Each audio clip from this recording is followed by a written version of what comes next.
Hello students, welcome back to the YouTube channel of Akbar classes. Akbar classes के YouTube channel में आप सबका स्वागत है। तो आ गए हम लोग आज लेवल 1 के क्वेश्चंस को लेकर के क्लासिफिकेशन ऑफ मैटर से, है ना। तो क्योंकि हम लोग लास्ट क्लास में लास्ट जो लेक्चर था क्वेश्चन आंसर का, उसमें हमने डिस्कस किया था क्या, उसमें हमने डिस्कस किया था शायद जो हमारा क्लासरूम विंग था उसमें वेरी शॉर्ट आंसर क्वेश्चंस कर लिया था, और उसमें जो हमारे लॉन्ग क्वेश्चंस है मतलब कि सब्जेक्टिव क्वेश्चंस हैं, तो सब्जेक्टिव क्वेश्चंस को मैं बाद में डील कर लूंगा अगर आपको प्रॉब्लम होगा, क्योंकि मुझे पता है ज्यादातर बच्चों को सब्जेक्टिव क्वेश्चंस में प्रॉब्लम नहीं होता है, बस उसमें डिफाइन करना पड़ता है ज्यादातर चीजों को। लेकिन जो ऑब्जेक्टिव क्वेश्चंस होते हैं और छोटे छोटे क्वेश्चंस होते हैं, इसमें कॉन्सेप्ट ज्यादा डिस्कस करना पड़ता है, इसीलिए मैं उसको डिस्कस करने के लिए आया हूँ। तो शुरू करते हैं लेवल 1 के क्वेश्चन से। सबसे पहले जैसा कि तरीका है कि फिल इन द ब्लैंक से शुरू होगा, फिर आपको ट्रू फॉल्स करना है, फिर आपके ऑब्जेक्टिव क्वेश्चंस आएंगे। तो शुरू करते हैं हम लोग फिल इन द ब्लैंक से। सबसे पहला सवाल आपके पास क्या है, देखें गौर करें। सबसे पहले आपके पास सवाल है कि इन उसके बाद dash properties of constituents are retained. तो किसमें किसमें प्रॉपर्टीज रिटेन हो जाती है बताइए जरा। तो आप सबको पता है कि जो मिक्सचर्स होते हैं, mixture, in a mixture properties of the constituents are retained. क्यों? क्योंकि आप सबको पता है जो मिक्सचर बनता है, मिक्सचर का बनना जो होता है, इसका बनना एक फिजिकल चेंज है। यानी कि formation of mixture, formation of a mixture is a what kind of change? Physical change.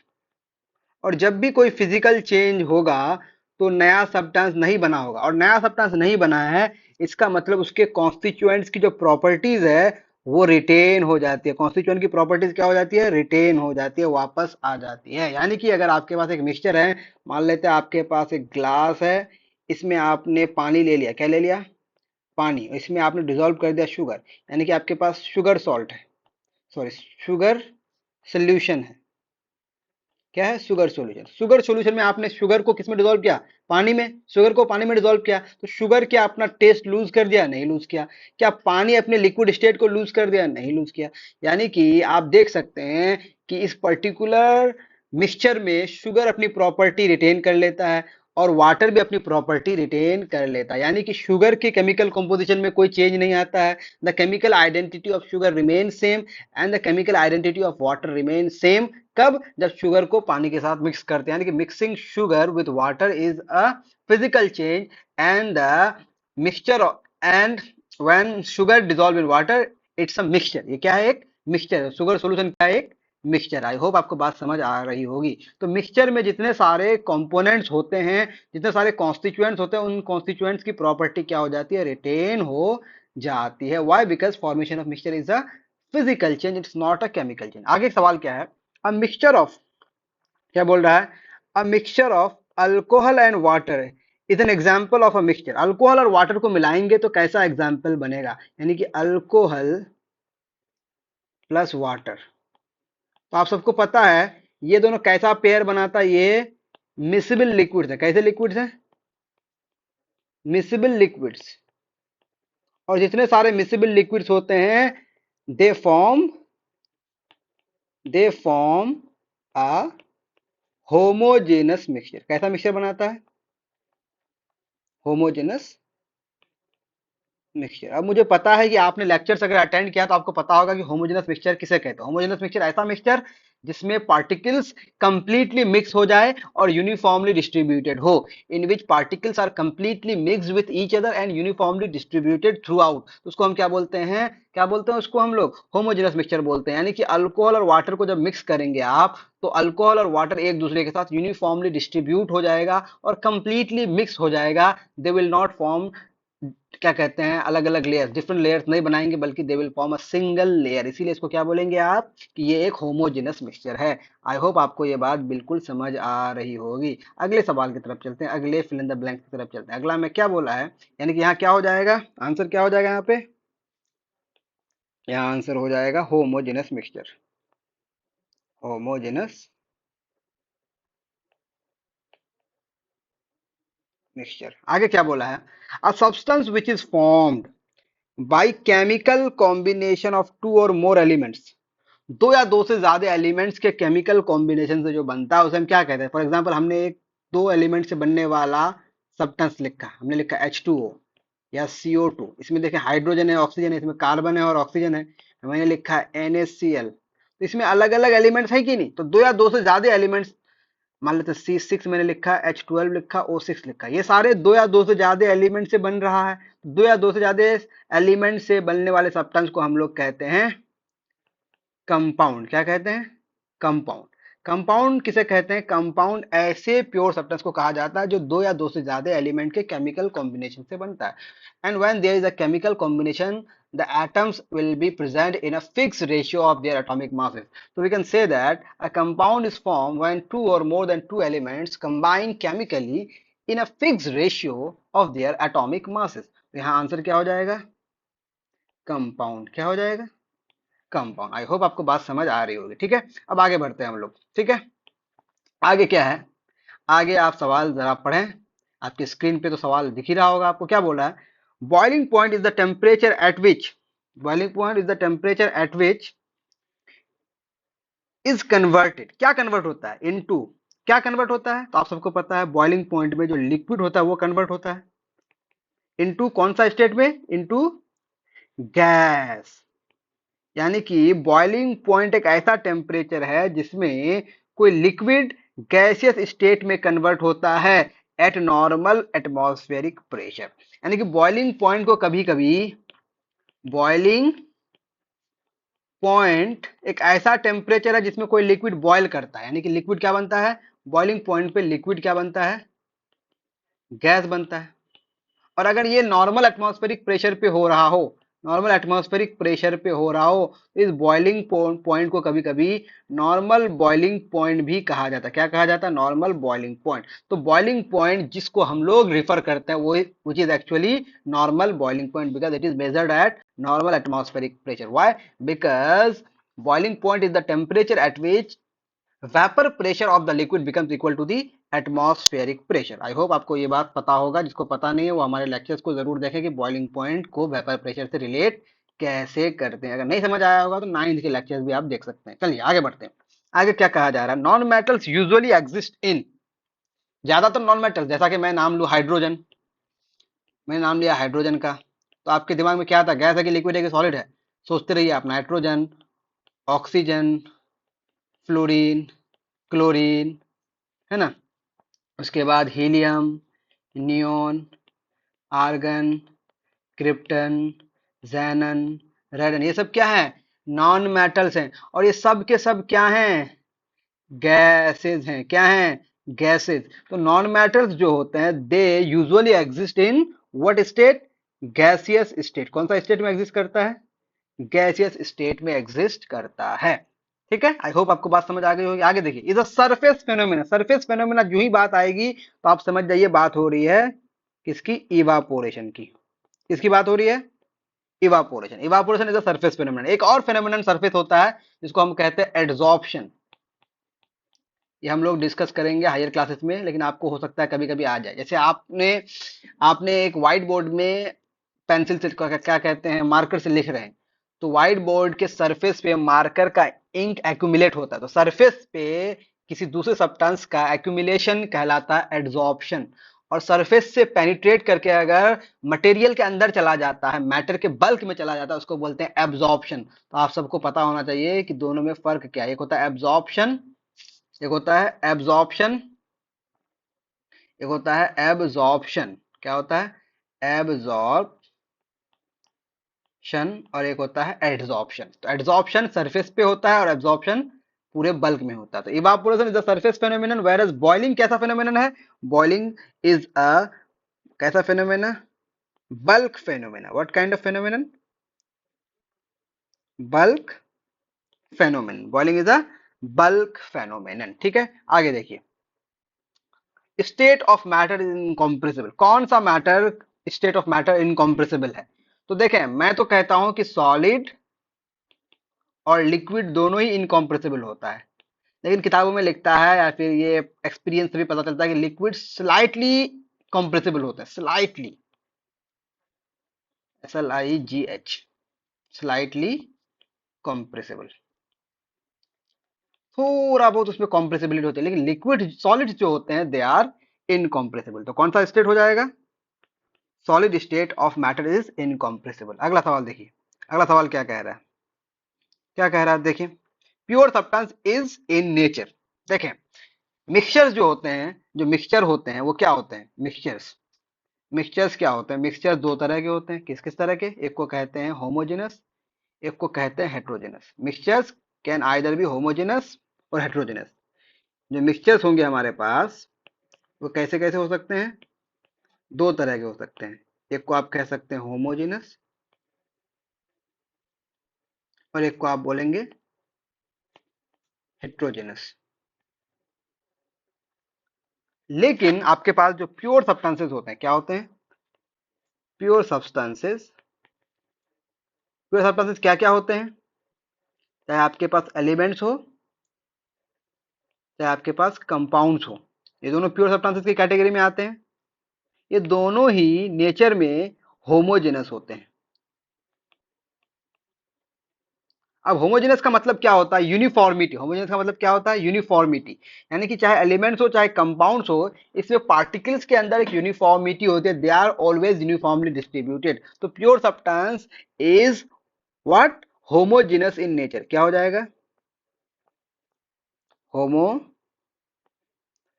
In nature. ठीक है, आगे देखिए, इधर लस्चरस नॉन मेटल, एक नॉन मेटल है लेकिन वो लस्चरस है।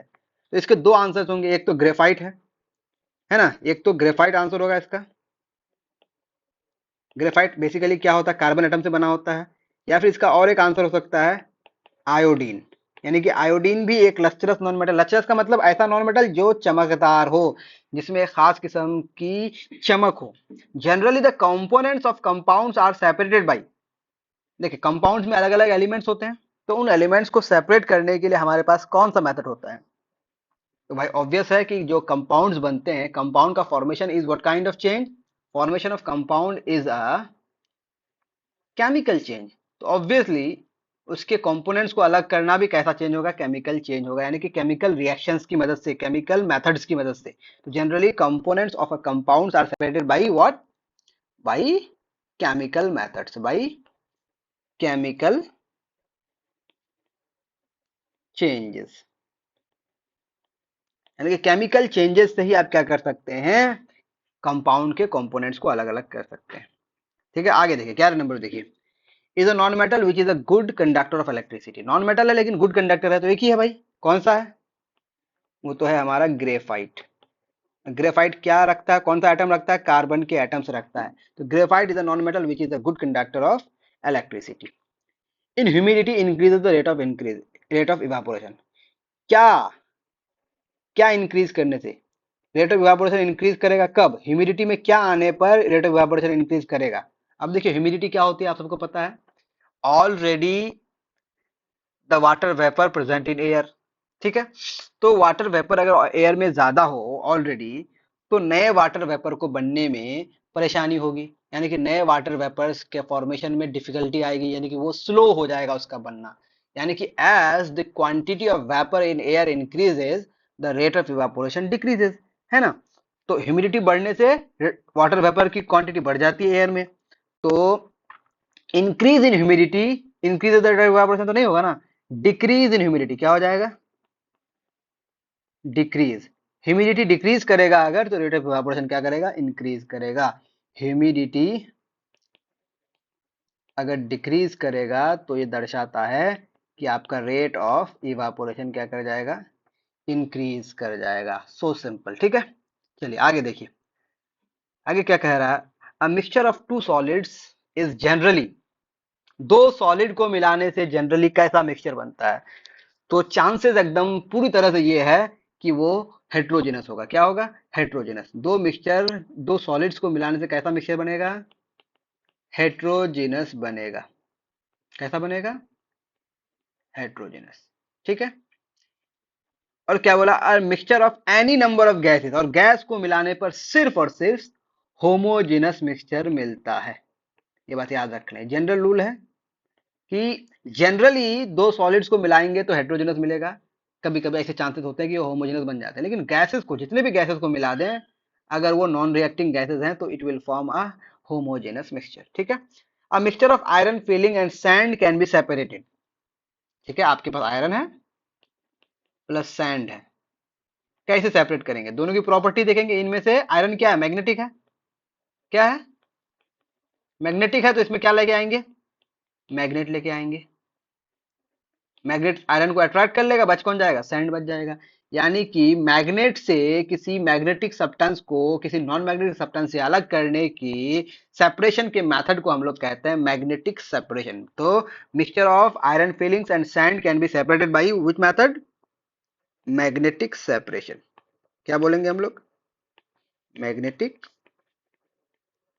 सेपरेशन। तो मैग्नेटिक सेपरेशन कब अप्लाई करेंगे? When one of the component is magnetic, so we bring a strong magnet near it, and this magnetic substance is attracted by the magnet, and the rest of the substance remains। है कि नहीं?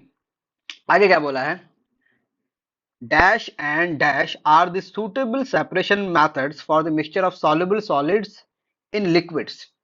Soluble solids को किसी liquid से अलग करने के लिए जाहिर सी बात है फिल्ट्रेशन तो हो नहीं सकता है। सॉलिड सॉल्युबल हो, घुल गया हो लिक्विड में, तो उसके लिए क्या मेथड अब अप्लाई करेंगे? एक तो इवापोरेट कर देंगे लिक्विड को, यानी कि एक तो इवापोरेशन होगा, ठीक है, लिक्विड को इवापोरेट कर देंगे। दूसरा एक मेथड और है जो ज्यादा सुटेबल है, वो है क्रिस्टलाइजेशन। क्या है? तो क्रिस्टलाइजेशन जरूर आपने पढ़ा होगा, क्रिस्टल बना देते हैं हम लोग किसी सैचुरेटेड सॉल्यूशन को कूल करके। तो दो मेथड है। क्या मेथड है? दो मेथड्स। एक को हम क्या बोलेंगे? एक को हम बोलेंगे क्या? एक को हम बोलेंगे इवापोरेशन और दूसरा को क्या बोलेंगे? क्रिस्टलाइजेशन। ठीक है, तो किसी सैचुरेटेड सॉल्यूशन को ठंडा करके सडनली क्रिस्टल बनाना, दिस इज कॉल्ड क्रिस्टलाइजेशन। तो ये कब पॉसिबल है? जब आपके पास सॉल्युबल सॉलिड हो किसी लिक्विड में। ठीक है, चलिए आगे बढ़ते हैं। आगे अब हमारे पास किस तरह के सवाल हैं? Now we have direction for question, direction for questions from 16 to 25। State whether the following statements are true और फॉल्स। बस आपको बताना है ट्रू है या फॉल्स है। इसमें हम ज्यादा समय नहीं लगाएंगे, जल्दी जल्दी करेंगे। ठीक है, क्या बोल रहा है? Intermolecular space is maximum in gases.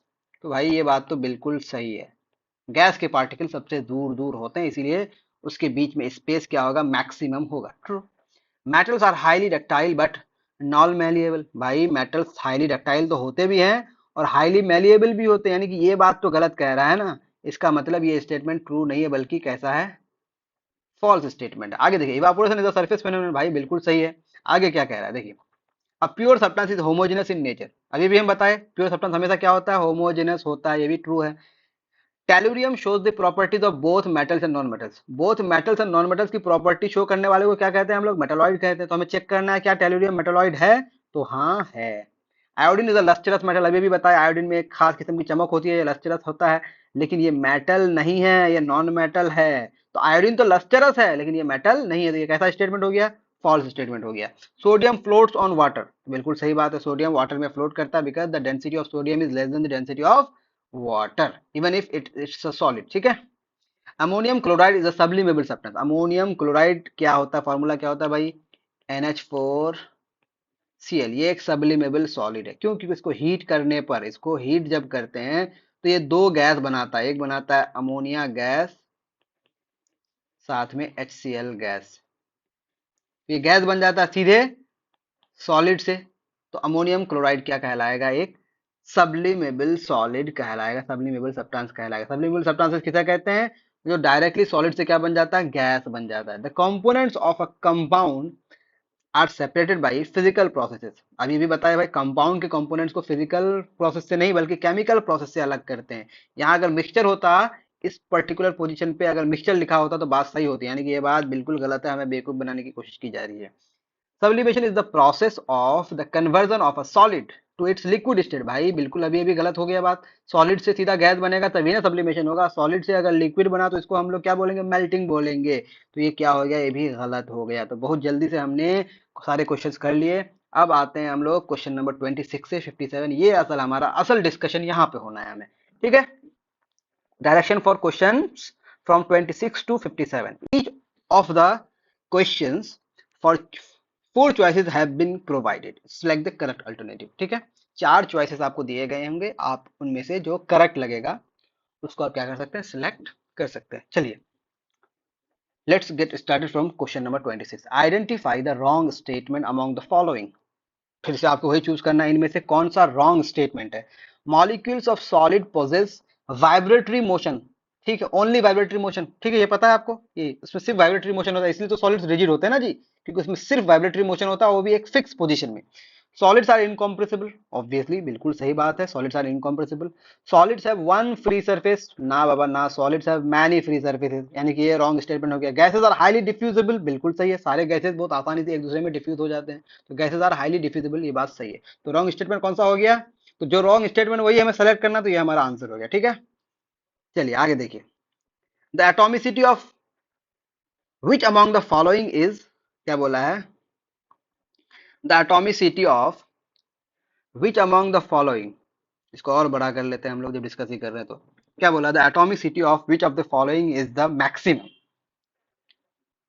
किसकी एटॉमिसिटी मैक्सिमम है। हीलियम, नोबल गैस क्या है, हीलियम एक नोबल गैस है, नोबल गैस की एटॉमिसिटी, नोबल गैस की एटॉमिसिटी सिर्फ 1 होती है। नोबल गैस के एटम्स आपस में कंबाइन करते ही नहीं है। एटॉमिसिटी क्या होता है, number of atoms that are combined to form a molecule. जैसे O2 की एटॉमिसिटी कितनी हो जाएगी, 2। O3 की एटॉमिसिटी कितनी हो जाएगी, 3।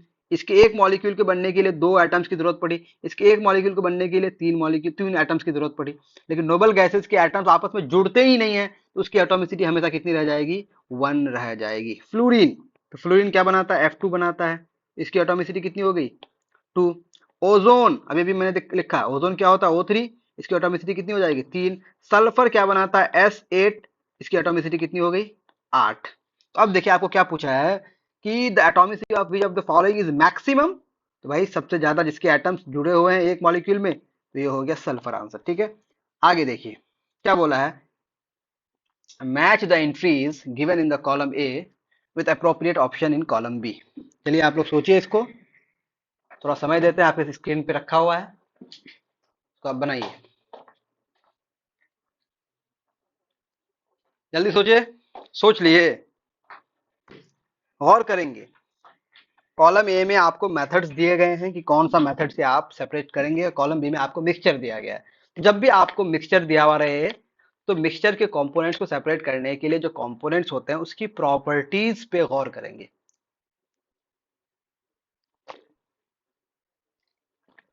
अगर आप प्रॉपर्टीज को आइडेंटिफाई कर लिए, if you are able to identify the properties, then you can easily separate them. ठीक है, अब देखें सब्लिमेशन कब करेंगे, अभी भी मैंने बताया one of the component must be sublimable. तो आप चेक करें इन सब में सब्लिमेशन, सब्लिमेबल कोई सब्सटेंस है, NaCl सब्लिमेबल नहीं है, वाटर भी सब्लिमेबल नहीं है। आयोडीन और सैंड में आयोडीन सब्लिमेबल होता है, यानी कि सब्लिमेशन कब लगाएंगे, जब हमारे पास आयोडीन और सैंड का मिक्सचर हो, गर्म करेंगे, आयोडीन सब्लिमेट कर जाएगा और बच जाएगा सैंड। अब फिल्ट्रेशन कब करेंगे, फिल्ट्रेशन कब करेंगे, जब आपके पास कोई इनसॉल्युबल सॉलिड प्रेजेंट हो। कैसा सॉलिड प्रेजेंट हो, लिक्विड लिक्विड में इनसॉल्युबल, इनसॉल्युबल सॉलिड प्रेजेंट हो, और वो इनसॉल्युबल सॉलिड क्या हो, हैवी ना हो, बल्कि लाइट हो, ताकि वो सस्पेंडेड रहे। ठीक है, तो फिल्ट्रेशन कब करेंगे हम लोग, जब सॉल्डर्स किस में मिला हुआ हो, वाटर में मिला हुआ। इवापोरेशन कब करेंगे, जब कोई सॉल्युबल सॉलिड किसी लिक्विड में डिसॉल्व हो। तो आप सबको पता है NaCl दैट इज नमक, किसमें, पानी में डिसॉल्व हो जाता है, तो इसको अलग करने के लिए क्या करेंगे हम लोग, इवापोरेशन करेंगे। तो क्या हो गया, ए का सी, ए का सी कहाँ पे है, ए का सी यहाँ और यहाँ है ना। उसके बाद बी का क्या है, सॉरी ए का बी है, ए का बी, गलत हो गया, ए का बी, ए का बी का एक ही ऑप्शन में तो है, ए का बी का सी का ए। चलिए ये हमारा कौन सा हो गया सही, ऑप्शन नंबर डी। चलिए आगे देखते हैं, आगे क्या पूछा है आपको, देखिए जरा गौर करेंगे, जो गौर करेंगे वही बना पाएंगे। Which of the following is a true statement regarding the mixture. ठीक है, मिक्सचर के रिगार्डिंग कौन सा स्टेटमेंट ट्रू है, तो आपको सारे प्रॉपर्टीज ऑफ मिक्सचर्स दिमाग में लेके आने हैं। ठीक है, if you have attended my lectures, ठीक है, तब आपको तो ये सारे आंसर्स पता होंगे। दे हैव वेरिएबल कंपोजिशन, अलग अलग कंपोजिशन हो सकता है उसमें, तभी ना मिक्सचर होगा, अदरवाइज तो कंपाउंड बन जाएगा। तो ये बात तो सही है ना। Which of the following is true statement regarding mixture, तो दे हैव वेरिएबल कंपोजिशन, ये बात तो सही है। They are mixtures are always homogenous, भाई मिक्सचर दो तरह के होते हैं, होमोजेनस भी हो सकते हैं, हेट्रोजेनस भी हो सकते हैं, ये बात तो गलत है। मिक्सचर्स आर ऑलवेज हेट्रोजेनस, ये भी बात गलत है, यानी कि मिक्सचर होमोजेनस भी हो सकता है, हेटेरोजेनस भी हो सकता है। नन ऑफ द अबव ऐसा तो है ही नहीं, क्योंकि हमको पहले ही पता चल गया सबसे पहला वाला स्टेटमेंट ट्रू है। ठीक है। A drop of water contains, अगर आपके पास एक ड्रॉप वाटर हो, इमेजिन कि एक ड्रॉप वाटर में कुछ ग्राम तो होगा ना। और ध्यान रहे, आपको पता होना चाहिए कि जो हमारे पास एटम्स या मॉलिक्यूल्स के साइज होते हैं, they are very small, they are small beyond our imagination. इतना छोटा होता है कि हम उसे सोच भी नहीं सकते। अब सोचिए, इतने छोटे जब होंगे, जब आप उसको सोच नहीं सकते हैं, तो उसमें कितने मॉलिक्यूल्स हो सकते हैं अगर आपके पास एक ड्रॉप वाटर हो। जैसा कि मैं आपको बताऊं, अगर आपके पास 18 ग्राम H2O होता है, वाटर होता है, it contains actually 6022000000000। कितने हो गए? 1 2 3 4 5 6 7 8 9 10 11 12 13 14 15 16 17 18 19 20। इतने सारे मॉलिक्यूल्स होते हैं। समझ में आ रही बात? 18 ग्राम में, 18 ग्राम में अगर इतने मॉलिक्यूल्स होते हैं, अगर आपके पास एक ड्रॉप वाटर हो, तो अब एक ड्रॉप वाटर में आपको बस अंदाजा लगाना है कि कितने मॉलिक्यूल्स होंगे। 18 ग्राम में इतने मॉलिक्यूल्स होते हैं, तो एक ड्रॉप वाटर में कितने मॉलिक्यूल्स होंगे? क्या एक ड्रॉप वाटर में सिर्फ 2 एटम हाइड्रोजन का होगा और 1 एटम ऑक्सीजन का होगा? एक मॉलिक्यूल हो जाएगा। तो एक मॉलिक्यूल का इतना एक ड्रॉप के साइज का हो सकता है? Not possible. एक मॉलिक्यूल हमारा इमेजिनेशन से भी छोटा होता है। Molecule of hydrogen and atom of oxygen, कि एक मॉलिक्यूल हाइड्रोजन का होगा, उसमें 1 एटम ऑक्सीजन का होगा? नहीं भाई। Millions of molecules of water, this is the most probable answer. यानी कि एक ड्रॉप वाटर में millions of molecules of water होगा। एग्जैक्टली कितना होगा ये पता नहीं, जब तक उसका मास पता नहीं चलेगा तब तक हम एग्जैक्टली बता नहीं सकते, लेकिन ये आइडिया तो लगा सकते हैं ना कि उसमें मिलियंस ऑफ मॉलिक्यूल्स हो सकते हैं। ठीक है। अब देखिए, जर्मेनियम इज अ गैस। भाई गैस तो है ही नहीं जर्मेनियम। मेटल नहीं है मेटल। लिक्विड नहीं है, क्योंकि हम सबको पता है कि सारे मेटल्स में दो ही लिक्विड है, एक आपका मरकरी है, एक आपका ब्रोमीन है।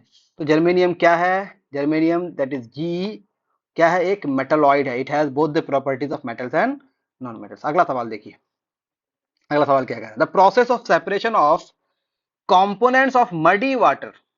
मडी वाटर के कंपोनेंट्स क्या है पहले ये बताइए। भाई मडी वाटर में आपका क्या होगा? सॉयल होगा, और क्या होगा? वाटर होगा। यानी कि सॉयल और वाटर को कैसे आप सेपरेट करेंगे? तो क्या करेंगे? सॉयल ऑब्वियसली हैवी होता है, तो सॉयल के हैवी होने की वजह से सॉयल क्या करेगा? धीरे धीरे सेटल डाउन होने लगेगा। अगर आप मडी वाटर के मिक्सचर को क्या कर दें? सेटल डाउन होने दें, छोड़ दें। सेटल डाउन हो जाने के बाद, सेटल डाउन हो जाने के बाद, तो सेटल डाउन होने को क्या बोलेंगे आप? सेटल डाउन होने को बोलेंगे आप सेडिमेंटेशन। क्या बोलेंगे? सेडिमेंटेशन। क्या बोलेंगे? सेडिमेंटेशन। ठीक है। और सेडिमेंटेशन जब हो जाएगा, once the sedimentation is done, तब आप क्या कर देंगे? डेकेंटेशन कर देंगे। तो सिर्फ डेकेंटेशन नहीं होगा, यानी कि सेडिमेंटेशन होगा, तब क्या होगा? डेकेंटेशन होगा। तो मेरे ख्याल से इसका answer none of the above होना चाहिए, या फिर किसी किसी हो सकता है कि आपके बुक में डेकेंटेशन आंसर किया हो। I am not sure. क्या मैं एक बार चेक कर लूं? मुझे नहीं लगता है कि डेकेंटेशन आंसर होना चाहिए। क्वेश्चन नंबर 32, क्वेश्चन नंबर 32, 32 देख लेते हैं। 32 का ए। ठीक है, डेकेंटेशन आंसर बोला गया है, इसका मतलब उन्होंने सेडिमेंटेशन को क्या नहीं किया? कंसीडर किया नहीं है, यानी कि सेटल डाउन को कंसीडर नहीं किया। ठीक है। तो मेरे ख्याल से आंसर क्या होना चाहिए? Sedimentation and डेकेंटेशन। सेडिमेंटेशन और डेकेंटेशन में क्या फर्क है? सेडिमेंटेशन में आप हैवी पार्टिकल्स को सेटल डाउन होने देते हैं। once the heavier particles gets settled, then you carefully pour the clear liquid into another container with the help of some rod or something else। ठीक है। इस प्रोसेस को हम लोग कहते हैं डेकेंटेशन। ठीक है। लाइम वाटर क्या होता है? Do you know what is lime water? तो लाइम वाटर होता है एक्चुअली कैल्शियम हाइड्रोक्साइड, जो होता है उसका aqueous solution, aqueous solution of calcium hydroxide। Actually calcium hydroxide is slightly soluble in water। तो जब थोड़ा बहुत कैल्शियम हाइड्रोक्साइड पानी में घुल जाता है, तो वो एक एक्वस सॉल्यूशन बनाता है, उसी को हम लोग कहते हैं लाइम वाटर। तो कैल्शियम हाइड्रोक्साइड एक कंपाउंड है, पानी के साथ मिल गया तो अब क्या बना दिया? वो मिक्सचर बना दिया। क्या बना दिया? तो लाइम वाटर एक मिक्सचर है। क्या है लाइम वाटर? एक क्या है?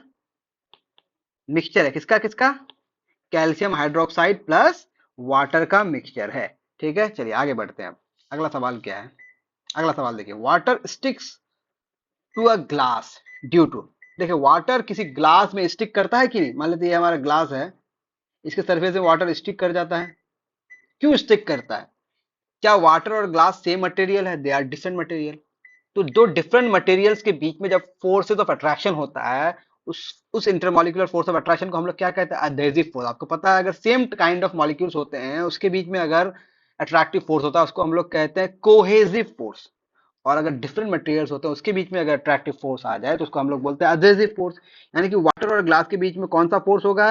अडहेसिव फोर्स होगा। यानी कि adhesive forces between water and glass, इसकी वजह से वाटर क्या करता है? ग्लास में स्टिक कर जाता है। ठीक है, hope you are getting my point. ठीक है, आगे देखिए, the temperature at which solid changes to liquid is called. भाई सॉलिड से लिक्विड बन रहा है, कौन से टेम्परेचर में बनेगा? सॉलिड से लिक्विड बनने को मेल्टिंग बोलते हैं। तो मेल्टिंग कौन से टेम्परेचर में होगा? मेल्टिंग पॉइंट पर होगा। चलिए आगे बढ़ते हैं। Homogeneous mixture among the following is. देखें, होमोजेनस मिक्सचर का ट्रिक क्या है? अगर आपके पास कोई गैस का मिक्सचर है तो वो हमेशा होमोजेनस होगा। तो milk is not a homogeneous mixture, ये एक हेट्रोजेनस मिक्सचर है। मिल्क सब बच्चों को लग सकता है कि ये होमोजेनस है शायद, लेकिन मिल्क हेट्रोजेनस मिक्सचर होता है। इसकी जांच कैसे करते हैं? मिल्क के सॉल्यूशन को हम लोग क्या करेंगे? उससे लाइट पास करेंगे। क्या पास करेंगे? Light, strong light. तो अगर बीम ऑफ लाइट को स्कैटर कर दिया तो वो होमोजेनस नहीं हो सकता। यानी कि homogeneous mixture can not scatter a beam of light. तो मिल्क क्या करता है? बीम ऑफ लाइट को स्कैटर कर देता है। इसके पता चलता है कि वो होमोजेनस नहीं बल्कि हेट्रोजेनस होता है। और मडी वाटर भाई सबको पता है कि हो नहीं सकता होमोजेनस। और स्मोक तो होमोजेनस बिल्कुल नहीं है। ठीक है, तो होमोजेनस कौन हो जाएगा? एयर। ठीक है, यानी कि स्मोक एयर को एक्चुअली हेट्रोजेनस बना देता है। ठीक है, आगे बढ़ते हैं। 37, the false statement among the following is. इनमें से कौन सा स्टेटमेंट फॉल्स है? ठीक है, कैसे बताएंगे? आप पढ़ेंगे तभी ना बताएंगे। तो every pure substance is homogeneous in nature. Every pure substance is homogeneous in nature. भाई ये तो सही बात है। चाहे कंपाउंड्स हो चाहे एलिमेंट्स हो, they are always homogenous, means they have the uniformity, their particles are uniformly distributed all the time. ठीक है, whatever the sample you are having. In a compound the constituents do not retain their properties. बिल्कुल भाई, compound element से बनते हैं और elements की property compound में बिल्कुल नहीं होती है। कंपाउंड की प्रॉपर्टी एलिमेंट्स में नहीं होगी, बिल्कुल सही बात है। लेकिन मिक्सचर में कंपोनेंट्स की प्रॉपर्टी आ जाती है। तो mixtures retain the properties of their components but compound do not retain their properties of their constituents। ठीक है, ये भी बात सही है। The constituent of mixture can be separated by physical method. बिल्कुल सही है, मिक्सचर है तो भाई फिजिकल मेथड से अलग कर सकते हैं। अब इसका मतलब यही आंसर होने वाला है। जो गलत है वही ना हमको खोजना है, सही नहीं खोजना, गलत हमको निकालना है। False statement. ठीक है, during the formation of a mixture there is a change in molecular composition. भाई मॉलिक्यूलर कंपोजिशन चेंज होता है तो सब्सटेंस नया बनता है, और सब्सटेंस नया बनता है तो वो केमिकल चेंज हो जाता है। But formation of mixture is what kind of change? Physical change. यानी कि यहाँ पे जो बात लिखा गया there is a change in molecular composition, ये बात बिल्कुल 100% गलत है। ठीक है, आगे देखिए अगला सवाल क्या कह रहा है। Which among the following has strong forces of attraction. इनमें से सबसे बेहतरीन मजबूत फोर्स ऑफ अट्रैक्शन कहाँ होगा? देखें, अगर आपके पास सॉलिड है और लिक्विड है और गैस है, एक सॉलिड है एक लिक्विड है और एक गैस है, तो इसमें सबसे ज्यादा फोर्स ऑफ अट्रैक्शन कहाँ होगा? सॉलिड में, तब लिक्विड में, तब गैस में। तो हाइड्रोजन क्लोराइड गैस है, ब्रोमीन लिक्विड है, फ्लोरीन गैस है, क्लोरीन गैस है। इन चारों में आप देख सकते हैं तीन तो गैस ही है। लिक्विड कौन सा बचा? ब्रोमीन। तो सबसे ज्यादा फोर्स ऑफ अट्रैक्शन कहाँ होगा? ब्रोमीन में। ठीक है, तो इसके लिए आपको ये जानना बहुत जरूरी है एलिमेंट्स के फिजिकल स्टेट्स को। ठीक है, gases form homogeneous mixture due to their gases form homogeneous mixture due to their diffusibility, high compressibility, diffusibility, high compressibility, expansibility, low density। क्या होगा आंसर? क्योंकि एक गैस दूसरे गैस में डिफ्यूज कर जाता है, इसी वजह से वो होमोजेनस मिक्सचर बनाता है। ठीक है, अब आगे देखें। Washing soda is a compound because the constituents combine. देखिए वॉशिंग सोडा जो Na2CO3 है, असल में वॉशिंग सोडा होता है Na2CO3 इंटू 10H2O, हाइड्रेटेड होता है। ठीक है, यहाँ नहीं लिखा है, कोई बात नहीं। ये कंपाउंड क्यों है? कंपाउंड, कोई कंपाउंड होने के लिए उसको उसमें एलिमेंट्स को केमिकली कंबाइन होना पड़ेगा in a fix ratio of their atomic weights. तो यहाँ क्या लिखा हुआ देखिए, chemically compound because their constituents combine chemically in a fixed ratio by weight chemically in any ratio by wait, any ratio तो हो नहीं सकता है। Physically in a fix ratio by wait, physically तो मिक्स होता ही नहीं है, फिजिकली हो नहीं सकता है, यानी कि वो केमिकली मिक्स होता है in a fix ratio by weight. Actually fix ratio in a fix ratio of their atomic masses होना चाहिए, chemically mix in a fix ratio of their atomic masses. लेकिन केमिस्ट्री में मास और weight interchangeable है, ठीक है, no worries. Which among the following pairs of substances has strong intermolecular forces of attraction? फिर से आपको फिजिकल स्टेट चेक करना है। ब्रोमीन क्या है भाई? लिक्विड है। मरकरी भी क्या है? लिक्विड है। तो which among the following pairs of substances has strong intermolecular forces of attraction?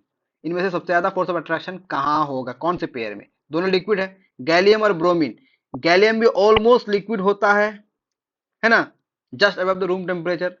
और ब्रोमीन भी लिक्विड होता है। ब्रोमीन और सोडियम, ब्रोमीन लिक्विड होता है, सोडियम क्या होता है? सॉलिड होता है। और कार्बन क्या है? सॉलिड है। और पोटेशियम भी क्या है? सॉलिड है। ठीक है, देखिए गैलियम हमेशा लिक्विड नहीं है, gallium is liquid just above the room temperature. इसको आप लिक्विड कंसीडर कर सकते हैं। इसका मेल्टिंग पॉइंट लगभग 29 डिग्री सेल्सियस के आसपास है, ठीक है। तो आंसर क्या हो जाएगा? जहां दोनों सॉलिड हो, carbon and potassium. Among the following which is a pair of soft metal? इनमें से कौन सा सॉफ्ट मेटल है? भाई सॉफ्ट मेटल तो दो ही होते हैं भाई, सोडियम एंड पोटेशियम, सबको पता है। तो पहला ही ऑप्शन है sodium and potassium. Identify the odd one among the following with respect to tensile strength as well as ductility. Tensile strength देखें, मान लेते हमने एक वायर बनाया, ठीक है, इस वायर को हमने खींच के रखा, ठीक है, तो इस वायर को खींच के रखने पे, खींचने पर क्या कहते हैं इसको, स्ट्रेच करने पर अगर वो नहीं टूटता है तो उसमें कौन सी प्रॉपर्टी है? टेंसाइल स्ट्रेंथ है। और ये जो वायर बना, वायर बनने की प्रॉपर्टी को हम लोग कहते हैं डक्टिलिटी। तो identify the odd one among the following with respect to tensile strength and ductility, यानी कि टेंसाइल स्ट्रेंथ और डक्टिलिटी किसमें नहीं है, ये खोजना है ना आपको। तो gas carbon, diamond, graphite, carbon fibre. तो टेंसाइल स्ट्रेंथ किसमें होता है भाई? कैसे, इसमें तो सारे आंसर गलत लग रहे हैं। Identify the odd one among the following with respect to tensile strength as well as ductility. भाई डायमंड में भी टेंसाइल स्ट्रेंथ नहीं है, डक्टिलिटी नहीं है। ग्रेफाइट में भी नहीं है, ठीक है। और कार्बन गैस में भी नहीं। तो गैस है तो गैस में क्या, कहां से वायर बनेगा और कहां से उसमें डक्टिलिटी आएगी? इसका मतलब डक्टिलिटी और टेंसाइल स्ट्रेंथ कहां पर है? कार्बन फाइबर में डक्टिलिटी भी है और टेंसाइल स्ट्रेंथ भी है। तो this will be your answer, ठीक है। चलिए अगला सवाल देखिए। A mixture contains three components namely what? Glucon D. Actually glucose D होना चाहिए। चलिए ग्लूकोन डी नाम लिखा है उन्होंने, कंपनी का नाम लिख दिया। चलिए उसके बाद क्या है? ग्लूकोन डी है, वाटर है एंड सैंड है। This three can be collected separately by. कैसे इसको सेपरेट करेंगे? देखिए ग्लूकोन डी है, यानी कि ग्लूकोज है, क्या है? Glucose plus water plus sand. इन तीनों में this is soluble and this is what? Insoluble. Insoluble को हम, इनसॉल्युबल है और हैवी भी है एंड हैवियर। इसको क्या होने देंगे? सेटल डाउन होने देंगे। सेटल डाउन होने के बाद, सेटल डाउन होने के बाद, सेटल डाउन होने के बाद इसको हम क्या कर सकते हैं? यानी कि सेडिमेंटेशन होने देंगे, डेकेंटेशन होने देंगे। लेकिन सेडिमेंटेशन और डेकेंटेशन से तो काम चलेगा नहीं ना, तीनों को अलग करना है। तो ग्लूकोज को अलग करने के लिए क्या करेंगे? इवापोरेशन करेंगे।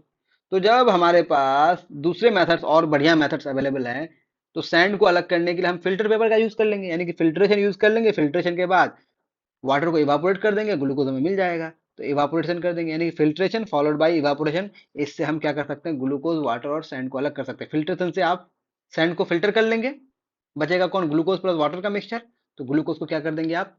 ग्लूकोज को अलग करने के लिए वाटर को क्या कर देंगे? इवापोरेट कर देंगे। आई होप आपको बात समझ आ गई, ठीक है। आगे देखिए, identify the false statement among the following. इनमें से फॉल्स स्टेटमेंट कौन सा है? देखें, पढ़िए एक बार। Evaporation is a surface phenomenon and cause cooling. भाई बिल्कुल सही बात है, हमें खोजना है फॉल्स स्टेटमेंट, ये तो सही है। Rate of evaporation is directly proportional to temperature, बिल्कुल बात सही है। टेम्परेचर बढ़ेगा तो रेट ऑफ इवापोरेशन भी बढ़ेगा, तो डायरेक्टली प्रोपोर्शनल तो होगा।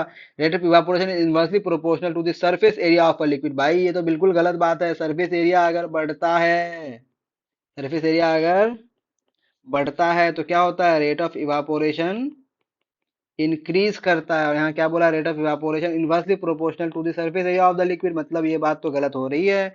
Evaporation causes cooling and depends on humidity. भाई बिल्कुल बात सही है, तो मतलब C number is the correct option. ठीक है, जो गलत है वही तो सही है।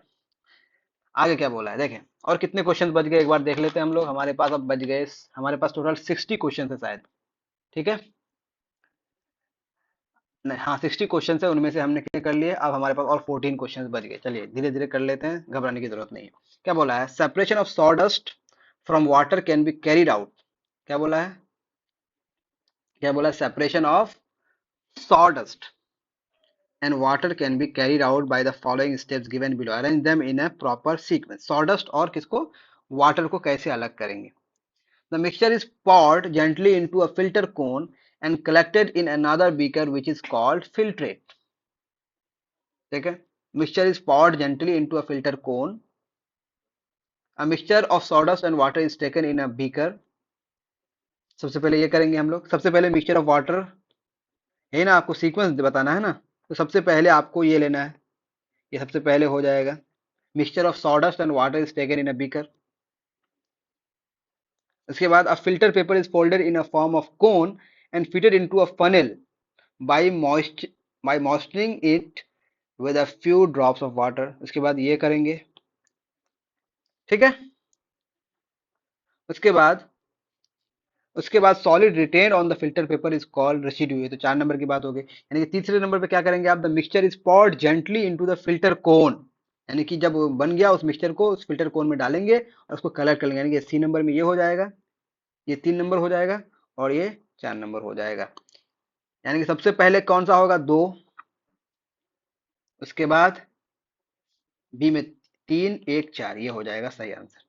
सबसे पहले क्या करेंगे आप, mixture of sawdust and water is taken in a beaker, then a filter paper is folded in the form of cone and fitted into a funnel by moistening it with a few drops of water. Then what we do, the mixture is poured gently into the filter cone and collected in another container which is called filtrate. The solid retained on the filter paper is called residue। जो बच जाता है वो residue कहलाता है।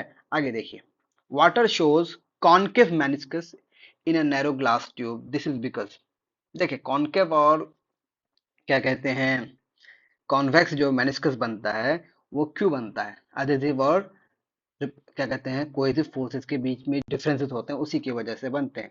तो जो हमारा मेनिस्कस बनता है, कौन सा, ग्लास ट्यूब और किसके बीच में, वाटर के बीच में। ठीक है, कैसा बनता है, कॉनकेव बनता है। कॉनकेव मेनिस्कस कैसा होगा, देखिए कॉनकेव मेनिस्कस में आपको सरफेस में थोड़ा सा उछाल आ जाएगा। क्या आ जाएगा, उछाल आ जाएगा। तो इसमें मैंने सरफेस थोड़ा सा वो मेरे ख्याल से ऐसा हो जाएगा। ठीक है, और कॉनकेव में थोड़ा ऐसा हो जाएगा शायद, तो मुझे ढंग से याद नहीं है। इसका आंसर चेक कर लेते हैं 47 का हम लोग। 47 का answer, adhesive forces is stronger than cohesive forces. चलिए यहीं से बात क्लियर हो गई कि जो अडेसिव फोर्सेज होते हैं वो स्ट्रॉन्गर देन कोहेसिव फोर्सेज होते हैं। ठीक है, adhesive forces are stronger than cohesive forces. मतलब क्या है कि जो आपके पास मान लेते हैं ग्लास है, ठीक है, इस ग्लास में वाटर ड्रॉप अगर आएगा, मान लेते हैं वाटर है, यहाँ वाटर, यहाँ ये वाटर लेवल है। ठीक है, तो वाटर लेवल ऐसा नहीं रहेगा, बल्कि इसका जो ये पार्ट है, हम इसको ऐसे बनाते हैं, ये मान लेते हैं हमारा ग्लास है। ठीक है, इसमें आपने वाटर रखा। ठीक है, तो वाटर जो है इस ग्लास में ऐसा हो जाएगा। देखें, इस ग्लास में ऐसा हो जाएगा, यानी कि ये नीचे थोड़ा सा दब जाएगा। दबने की वजह से एक ऐसा मेनिस्कस बनाएगा, कॉनकेव मेनिस्कस बनाएगा। क्यों, क्योंकि अधेसिव फोर्सेस जो हैं वो ज्यादा हो गए हैं। तो अधेसिव फोर्सेस ज्यादा हो गए किस, कौन से फोर्सेस से, कोहेसिव फोर्सेस से। तो ग्लास और वाटर के बीच में फोर्सेस ऑफ अट्रैक्शन बढ़ गया है, जिसकी वजह से ये जो मेनिस्कस बना, ये जो सरफेस में जो आता है शेप, इसी शेप को या तो ऐसा हो जाएगा तो हल्का सा ऐसा हो जाएगा, इसी शेप को हम लोग कहते हैं मेनिस्कस। ठीक है, तो मेनिस्कस अगर एडहेसिव फोर्सेस वीक हो जाए कोहेसिव फोर्सेस से, तो कैसा बनेगा, कॉन्वेक्स बनेगा, यानी कि ऐसा बनेगा। और अगर अडेसिव फोर्सेस ज्यादा हो जाए किससे, कोहेसिव फोर्सेस से, तब वो कैसा बनेगा, कॉनकेव मेनिस्कस बनेगा। तो this is what concave meniscus looks like. ठीक है, ये काफी माइन्यूट चीजें हैं। चलिए आगे देखते हैं 48 number. Iron powder and powder of rust are taken in two containers. आपने क्या लिया, आयरन पाउडर, क्या लिया, आयरन पाउडर, यानी कि आपके पास Fe है, और आपने लिया रस्ट, क्या लिया, रस्ट पाउडर। रस्ट क्या होता है, रस्ट होता है आपके पास Fe2O3 इंटू XH2O, ये होता है रस्ट। ठीक है, are taken in two containers X and Y respectively. Dilute sulfuric acid is added to both the containers. Then effervescence is observed in both the containers. देखें क्या होता है, पहले हम रिएक्शन देखते हैं। अगर आयरन आपने लिया, आयरन के पाउडर को, इसमें क्या डाला, डाइल्यूट सल्फ्यूरिक एसिड, फिर आपने लिया Fe2O3, यानी कि ये आपका रस्ट है एक्चुअली में, इसमें भी डाला आपने H2SO4। ठीक है, तो आप सबको पता है कि मेटल जब किसी एसिड के साथ रिएक्ट करता है तो उसके साथ एक सॉल्ट बनाएगा, साथ में हाइड्रोजन गैस के बबल्स बाहर निकलेंगे। ठीक है, और यहाँ कौन सा रिएक्शन होगा, this is unknown, I think there will be no reaction, यहाँ पे कोई रिएक्शन नहीं होगा। ठीक है, अच्छा इसमें होगा रिएक्शन, सॉरी, इसमें बनेगा आपका, इसमें बनेगा आपका, इसमें बनेगा आपका FeSO4 प्लस H2O। ये एक न्यूट्रलाइजेशन रिएक्शन होगा, क्योंकि ये एक मेटालिक ऑक्साइड है तो ये बेसिक होगा, और ये तो आपका एसिड है ही, और एसिड और बेस के बीच में रिएक्शन जो होता है वो न्यूट्रलाइजेशन रिएक्शन होता है, जिसमें वाटर बनता है। तो वाटर बनने की वजह से ये गैस तो नहीं बना, लेकिन जहाँ गैस बनता है उस गैस के फॉर्मेशन की वजह से, गैस जब किसी लिक्विड से बाहर निकलता है तो उससे एफरवेसेंस ऑब्जर्व होता है। क्या ऑब्जर्व होता है, एफरवेसेंस। एफरवेसेंस को आप समझेंगे सिंपल भाषा में तो आप समझ सकते हैं, इसको बोलते हैं बुदबुदाहट। क्या बोलेंगे, बुदबुदाहट होगी, यानी कि सॉल्यूशन में बुदबुदाहट होगी। तो एक में होगा, ये एक्स था और ये क्या था, वाई था, तो किधर बुदबुदाहट होगी, किधर एफरवेसेंस होगा, एक्स में होगा और वाई में नहीं होगा। तो क्या बोला, effervescence is observe in both the container, भाई गलत बात है ना, effervescence is observe in case of X but not Y, बिल्कुल सही बात है। Effervescence is observe in case of Y but not X, गलत बात।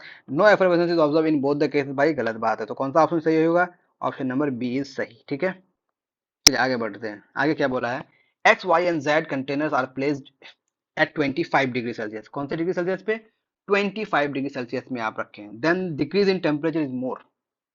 सबसे ज्यादा टेम्परेचर कहाँ घटेगा, देखिए रेट ऑफ इवापोरेशन जितना ज्यादा होगा उस लिक्विड का टेम्परेचर उतना ज्यादा घटेगा, क्योंकि भाई रेट ऑफ इवापोरेशन बढ़ने से जितना ज्यादा लिक्विड इवापोरेट होगा, बचे हुए लिक्विड का टेम्परेचर उतना घट जाएगा। समझ में आ रही बात, तो इवापोरेशन का रेट बढ़ाने के लिए आप क्या करते हैं, सरफेस एरिया बढ़ा देते हैं। क्या बढ़ा देते हैं, सरफेस एरिया बढ़ा देते हैं। सरफेस एरिया सबसे ज्यादा कहाँ है, वाई में, उसके बाद किस में है, एक्स में, उसके बाद किस में है, जेड में। सब में सेम अमाउंट ऑफ पेट्रोल है, सब इवापोरेट करेगा, लेकिन सबसे ज्यादा इवापोरेट कहाँ करेगा, वाई में। तो सबसे ज्यादा वाई में इवापोरेट करने की वजह से सबसे ज्यादा टेम्परेचर कहाँ डिक्रीज करेगा, वाई का टेम्परेचर सबसे ज्यादा डिक्रीज करेगा। Then decrease in temperature is more in, किसमें हो जाएगा, किसमें हो जाएगा, वाई में। ठीक है, क्योंकि during evaporation the temperature of the remaining liquid decreases. तो सबसे ज्यादा इवापोरेशन जहां होगा उस लिक्विड का टेम्परेचर सबसे ज्यादा घटेगा। तो सबसे ज्यादा कहाँ घटने वाला है भाई, वाई में। ठीक है, आगे देखिए क्या बोला, the inter conversion involve in the in uses of Odonil in washroom. Washroom में आप ओडोनिल लगाते हैं अच्छी खुशबू के लिए, तो क्या होता है, वो सीधे गैस बन जाता है। इसको क्या बोलेंगे, सब्लिमेशन। क्या बोलेंगे, सब्लिमेशन। देखें टेढ़ा बेका सवाल, घबराने की जरूरत नहीं, ये फोटो लेने में ऐसा हो जाता है। क्या बोले, dogs stretch out their tongues generally in summer because, dogs क्या करते हैं, डॉग्स अपने जुबान को बाहर निकाल देते हैं, कब, समर में। क्यों, क्योंकि वो चाहते हैं कि जो वाटर उसके जुबान से हो वो इवापोरेट करे, ताकि उसको क्या मिले, इवापोरेशन, ताकि उसको कूलिंग इफेक्ट मिले, because evaporation causes cooling effect. यही हो गया आंसर। अब देखें आगे क्या बोला है, a mixture contains three components, क्या क्या, नेमली कैम्फर, एक कैम्फर है, एक कॉमन सॉल्ट है और एक वाटर है। इनमें से कैम्फर सब्लिमेबल है और कॉमन सॉल्ट वाटर में डिजोल्व हो गया है। तो कैम्फर को इस मिक्सचर से अलग करने के लिए सबसे पहले क्या करेंगे, सब्लिमेशन। सबसे पहले हमने कर दिया सब्लिमेशन। ठीक है, सब्लिमेशन के बाद हम क्या करेंगे, सब्लिमेशन के बाद सेडिमेंटेशन और डेकेटेशन तो कर नहीं सकते हैं, क्योंकि कॉमन सॉल्ट पानी में डिजोल्व हो जाता है, यानी कि ये तो गलत हो जाएगा। एक तो पहला सब्लिमेशन यहाँ ऑप्शन है, उसके बाद डिस्टिलेट कर देंगे, क्या कर देंगे, डिस्टिलेशन। डिस्टिलेशन क्या होता है, इवापोरेशन, आप सोच सकते हैं सर इवापोरेशन क्यों नहीं, तो evaporation followed by condensation. Evaporation followed by condensation को हम लोग क्या कहते हैं, डिस्टिलेशन कहते हैं। क्योंकि आपको इवापोरेट करेंगे वाटर को, तो वाटर तो चला जाएगा एटमॉस्फेयर में, लेकिन उसको कलेक्ट करना है तो उसको क्या करेंगे, तुरंत क्या कर लेंगे, कंडेंस कर लेंगे, और आपके कंटेनर में क्या बच जाएगा, कॉमन सॉल्ट बच जाएगा। यानी कि सब्लिमेशन करेंगे देन डिस्टिलेशन करेंगे, यही होगा सही, बाकी कोई भी सही होने वाला नहीं है। ठीक है, अगला सवाल देखिए, thermal expansion of solids is least among the three states of matter due to. देखिए सॉलिड्स में थर्मल एक्सपेंशन क्या होता है, थर्मल एक्सपेंशन का मतलब, इसका मतलब समझिए, एक्सपेंशन ड्यू टू हीटिंग। देखिए हीटिंग की वजह से जो एक्सपेंशन होता है, सबसे ज्यादा गैस में होता है, सबसे कम सॉलिड में होता है। क्यों, क्योंकि गैस के पार्टिकल्स में फोर्स ऑफ अट्रैक्शन सबसे कम है, और सबसे ज्यादा फोर्स ऑफ अट्रैक्शन कहाँ है, सॉलिड्स में।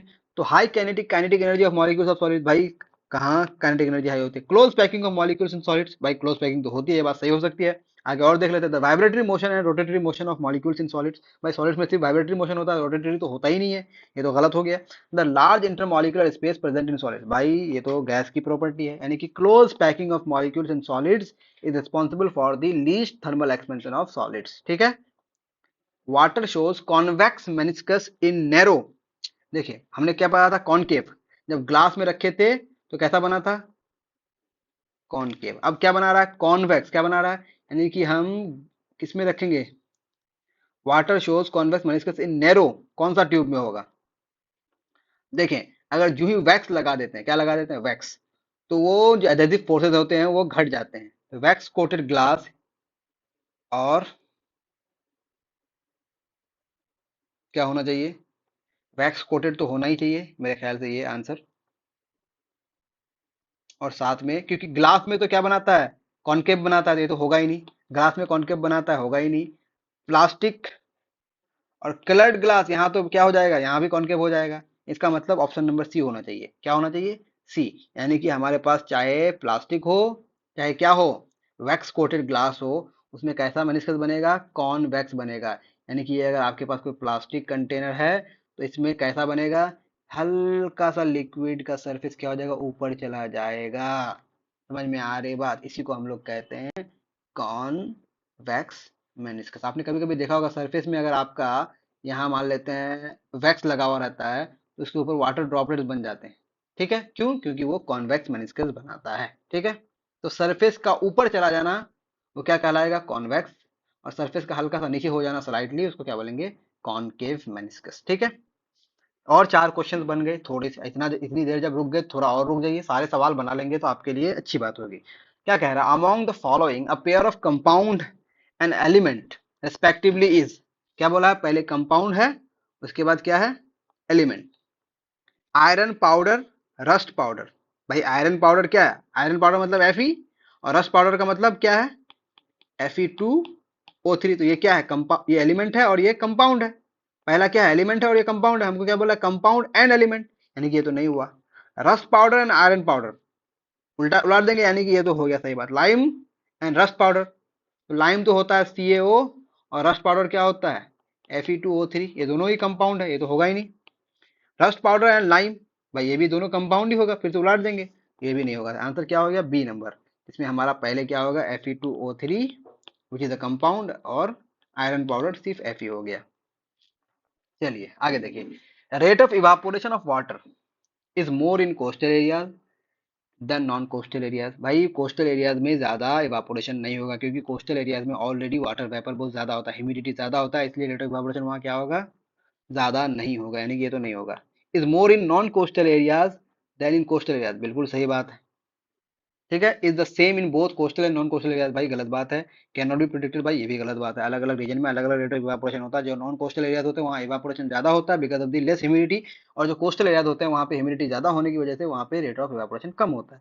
Which of the following pair of substances show sublimation, किसका सब्लिमेशन होगा, जो सब्लिमेबल होगा। इंसेंस स्टिक, अगरबत्ती, भाई ये तो नहीं है, गलत हो गया। Camphor and incense stick, camphor तो है लेकिन इंसेंस स्टिक नहीं है, ये भी नहीं होगा। परफ्यूम तो भाई ये तो गैस ही होता है, तो कोई बात ही नहीं है। नेप्थेलीन बॉल्स एंड कैम्फर, ये हो गया सही, ये आपके सब्लिमेशन में जा सकता है। चलिए अब दो क्वेश्चन बच गए हमारे पास, जिसमें आपको क्या करना है, दो कॉलम को मैच करना। Match the entries given in column A with column appropriate ones in column B. More than one suitable content of column B can also be considered. Correct for entry. Correct for an entry in column A and some content given in column B may not be the appropriate one for any entry in column A. ठीक है, सही भी हो सकता है, सही नहीं भी हो सकता है, तो आपको खोजना है, क्योंकि इधर इधर अगर चार दिया तो इधर उससे ज्यादा दिया, पांच दिया हुआ है, तो इसका मतलब कोई एक सही हो सकता है या फिर किसी एक का दो आंसर हो सकता है। ठीक है, सोडियम क्या है भाई, सोडियम एलिमेंट है, इस बात में किसी को शक नहीं है।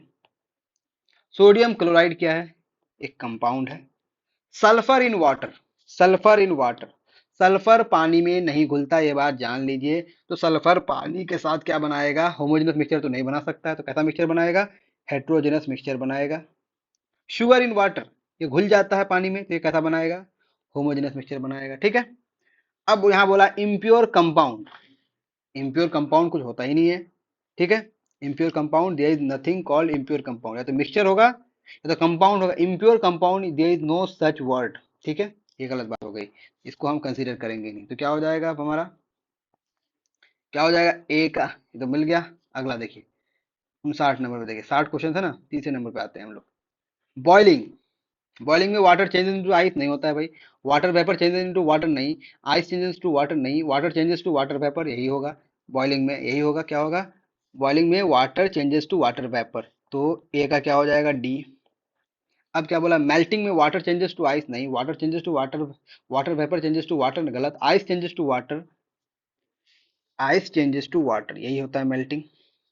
कंडेंसेशन में क्या होता है, water vapour changes to water, ये कंडेंसेशन है, सबको पता है। फ्रीजिंग में क्या होता है, water changes to ice, ice changes to water vapour, ice changes to water vapour, ऐसा तो होता ही नहीं है, पहली बात, ये तो कोई बात ही नहीं है। ठीक है, चलिए 60 नंबर पे आते हैं, और ये हम लोग खत्म कर देंगे। यहाँ